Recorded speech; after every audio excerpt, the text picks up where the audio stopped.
त्याचबरोबर पालकत्व फाउंडेशन आणि friends cooperative society limited यांच्या संयुक्त विद्यमानाने सामाजिक उपक्रम अनोखा बाजारचे 22 जुलैला उद्घाटन करण्याचे योजलेले आहे.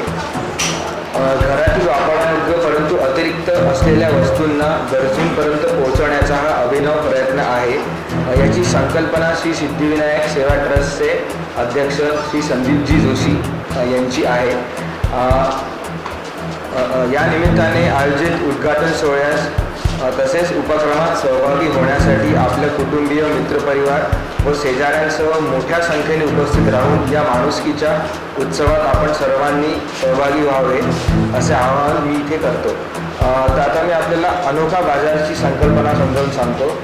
हा सामाजिक उपक्रम शहराच्या विविध भागात राबविण्यात येणार आहे.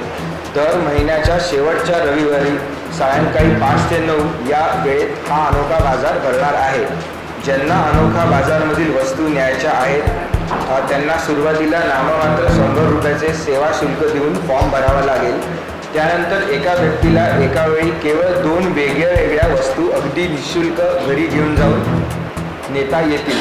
ज्या दात्यांना आपल्या घरातील वापरण्यायोग्य स्थितीतील वस्तू अनोखा बाजारमध्ये ठेवायच्या असतील त्यांनी Panchayatan apartment plot number 176 flat number 104 RPDS road Laxminagar Nagpur येथे त्या जमा कराव्या. दर रविवारी हे कलेक्शन सेंटर सकाळी 9 ते 1 या वेळात सुरू राहील.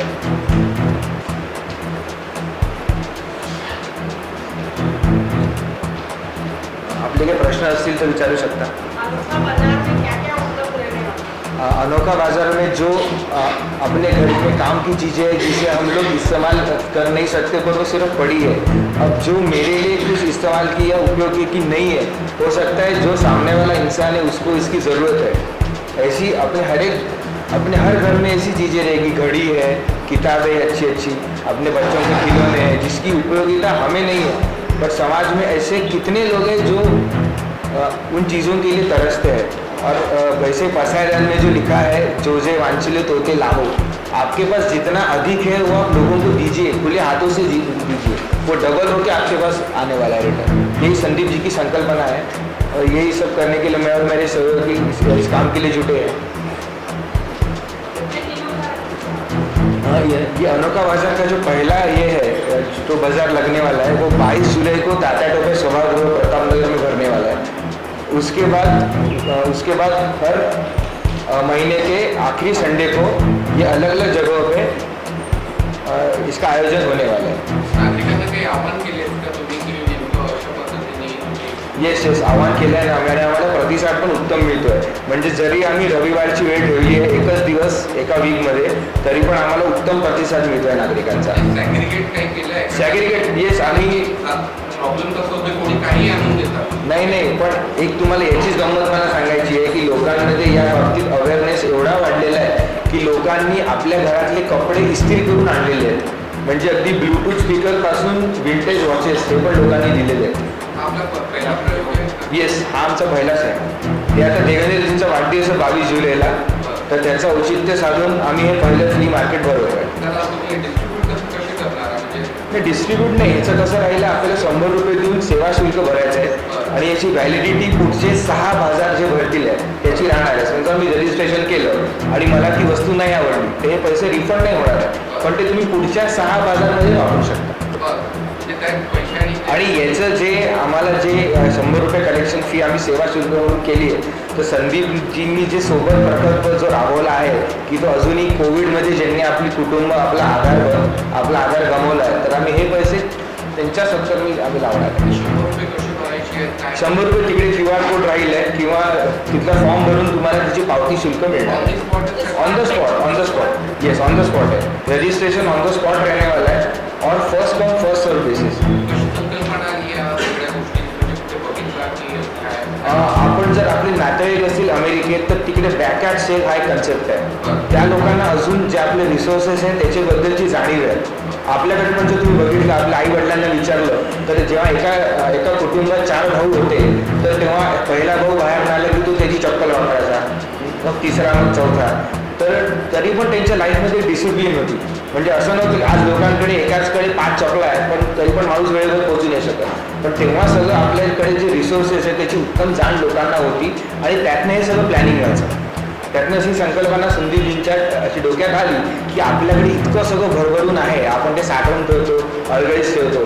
जर याच वस्तू इतरांच्या कामी आल्या तर ते it's a win win situation for both of them.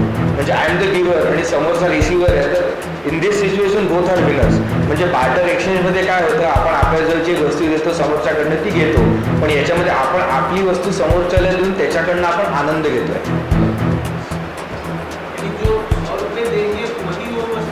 नहीं, आप लोग विजिटर्स भी कोई है तो सिर्फ आप एक चक्कर मार के आ सकते हैं, बट नहीं, इसका नाममात्र शुल्क सेवा शुल्क हमने 100 रुपीज रखा है. येस, काही पण 2 वस्तू, पण एकाच कॅटेगरीमध्ये एक वस्तू. म्हणजे मला समजा एक घड्याळ न्यायचं आहे आणि एक शूज न्यायचं आहे, तर मी एक घड्याळ एक शूज नेऊ शकतो. एकाच कॅटेगरीतल्या 2 वस्तू मी घेऊन नाही शकत. 2 घड्याळ किंवा 2 शूज नाही. आणि जर कोणाला डोनेट करायचं तर ते येस, त्याचा आम्ही पत्ता दिलाच आहे याच्यात. सगळे डिटेल्स दिले, कॉन्टॅक्ट नंबर्स पण दिले. हाँ, उसकी एंट्री फी है वो, उसकी इसका सेवा शुल्क है ये.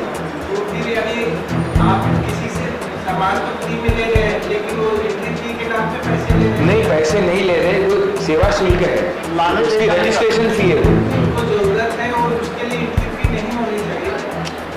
नहीं, वो जो कार्टिंग का जो खर्चा लगता है, लाना, वो जो बेसिक खर्चा जो है उसका रहेगा. अवेलेबल करना, मंगल कार्य लगाना, इसमें जो पैसा लगता है तो बेसिक जो पैसा बेसिक नामामात्र शुल्क है. सर आज 100 रुपये लेने वाले को भी ये नहीं लगे ना कि हम ऐसे ही दे रहे हैं, उसको भी एक आनंद मिलेगा कि हमने एक जेनरस कॉज के लिए डोनेट किया है. इसलिए सिर्फ वो सेवा शुल्क इसीलिए कहा गया है कि आप 100 रुपये दे के आपको समाधान मिलना चाहिए कि हाँ हमने कुछ कंट्रीब्यूट किया है चैरिटी के लिए.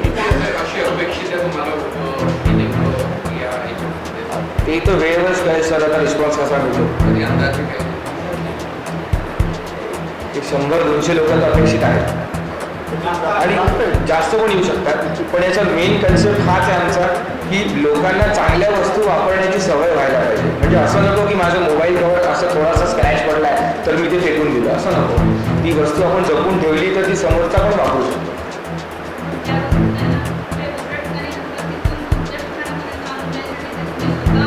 नाही नाही, ते येऊन आपण स्वयं ह्याने येतात आहे आणि सगळे आम्हाला देतात आहे.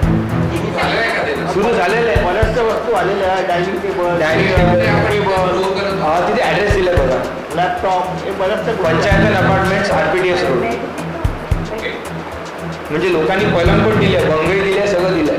आहे लोकांकडे भरपूर चांगले लोक पण आहे आपल्या समाजात की ज्यांना द्यायची इच्छा आहे पण त्यांना प्रॉपर मीडियम मिळत नाहीये. पण आपण बघूनही सगळ्या गोष्टी घेत असेल. नाही खूप खराब नाही नाही नाही नाही, असं फॉर्च्युनेटली कोणीच अशा घाणेरड्या असं उत्साहून देत नाहीये. सगळं चांगल्या कंडिशनमधल्या वस्तू म्हणजे मिळतात. मला युद्ध नाही करायचं, चांगलं बस. आहे. लहान डोळे अशी घड्याळ आपली 8-10 वर्ष जुनी घड्याळ आहे, ज्यांची अजून 1 वर्ष लाईफ आहे. तर आता ते समजा मला मिळतंय वापरायला अजून 1 वर्ष, तर काय हरकत आहे. अमेरिकेत असे अनेक लोक आहेत की जे बॅकयार्ड सेलमध्ये चांगल्या चांगल्या वस्तू ठेवून जातात आणि वापरतात. आपला माणूस राहत नाही की गरजू लोकांपर्यंत त्या गोष्टी गेल्या पाहिजे. बस, गरजू लोक आणि ज्यांना त्या वस्तूची किंमत आहे की हे असं फेकलं नाही पाहिजे आणि अजून वापरात आणल्या पाहिजे. आता शूज, चप्पल आपण बघतो, स्लीपर्स वगैरे चांगल्या कंडिशनचे असतात, लोक फेकून देतात. तर जर मी पावसाळ्यात जरी त्या वापरल्या तरी माझा पावसाळा निघून जातो. या मोहिमेत नेमकं कशा वर्गाचे लोक तुमच्यासोबत जोडलेले आहेत? म्हणजे व्यापारी लोकही सगळे आहे, आपल्यासारखे सामान्य घरातली लोक आहेत की ज्यांना सगळं ज्यांनी कष्टाने मिळवलंय आणि समोरच्यांनी ते वापरलं पाहिजे, हा त्यांचा हेतू आहे, उद्देश आहे. आता 70-75 वर्षाचे सिनियर सिटीजन्स उत्स्फूर्तपणे येऊन आपली सामान देतात आणि म्हणतात की आम्ही काय करू, आम्ही गेल्यावर सगळं इथेच म्हणे बेटा सोडून द्यायचं, कुठे बरोबर घेऊन जाऊ.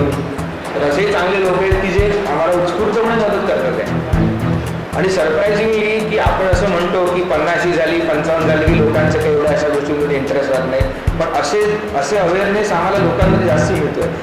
प्रश्न यासाठी आहे की काही वर्ष आधी माणुसकीची भिंत असा एक कन्सेप्ट नागपुरात सुरू झालेला होता आणि भरपूर लोकांनी तिथे आपले कपडे, घोडे त्याचा दुरुपयोग असा झाला की ते लोक मग तिथे पडून राहायचे, तिथे घाण व्हायची.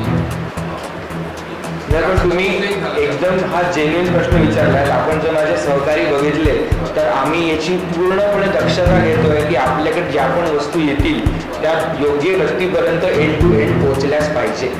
म्हणजे नुसतं इव्हेंट नको किंवा स्टंटबाजी नको. म्हणजे मी तुम्हाला हेही सांगतो की आम्ही जरी त्याच्यात लिहिलं की आम्ही शेवटच्या रविवारी हा बाजार ऑर्गनाईज करू, पण कोणत्या कारणास्तव समजा आमच्याकडे जेन्युइन आणि चांगल्या वस्तू जमल्या नाही तर आम्ही ते दुसऱ्या पण महिन्यात शिफ्ट करायची आमची तयारी आहे. म्हणजे फक्त आम्हाला ही चळवळ उभी करायची आहे, एक अवेअरनेस क्रिएट करायचा आहे. यामध्ये लहान मुले हाँ मुलांके कपडे येस येस, लहान मुलांचे शूज, आमच्याकडे इतकी सुंदर पुस्तकं आली आहेत की तुम्हाला पुन्हा वाटेल की आपण बालपणी जावं आणि ती पुस्तकं वाचावी. म्हणजे पंचतंत्रपासून एसॉप स्टेबल अशी पुस्तकं लोकांनी दिली आहेत. स्टुडंट जे नीटचे आणि आम्हाला एकाही जणांनी सांगितलं नाही की तुम्ही येऊन आमच्याकडनं सामान कलेक्ट करा. लोक स्वतः उत्स्फूर्तपणे आले आहेत, फर्स्ट फ्लोअर चढून आलेले आहेत, म्हणजे जे सिनियर सिटीजन्स होते. आणि त्यांचे चांगले एकच आम्हाला लाईन ऐकायला मिळते की आमच्याकडे इतकं आहे देण्याकरता पण आम्हाला मीडियमच मिळत नव्हतं, तर तुम्ही आम्हाला हे माध्यम जे प्रोव्हाइड केलं याकरता मी संदीपजींचे मनपूर्वक आभारी आहोत. पहिला प्रयोग कुठे होते? हा आत्ता 22 जुलैला टाटाटोपे सभागृहाला आपले कलेक्टर येतात उद्घाटनाला 5 वाजता येणार आहेत. आपणही सादर निमंत्रित आहात. डेप्युटीच्या वाटणी. जे वाढदिवसाच्या निमित्ताने 22 जुलैला निमित्त तोच आहे. हा हे निमित्त आहे. 22ला आम्ही इनॉग्रेट करतोय. पुढच्या पंचायतला याची आम्ही पूर्ण इन्व्हेंटरी मेंटेन करतोय. माझ्याकडे किती पुस्तकं आली आहेत, किती कपडे आले आहेत, किती फर्निचर आले आहे, किती इलेक्ट्रॉनिक कन्झ्युमेबल्स आले आहेत, सगळ्याचा रेकॉर्ड ठेवलेला आहे.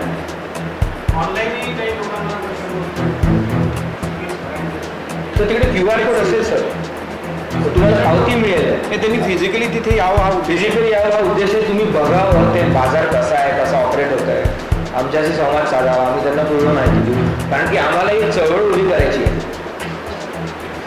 आणि यात सगळ्यांचा इन्व्हॉल्वमेंट इज व्हेरी इम्पॉर्टंट, म्हणजे फ्रॉम ऑल एज ग्रुप्स. ठीक आहे. ठीक आहे, थँक्यू.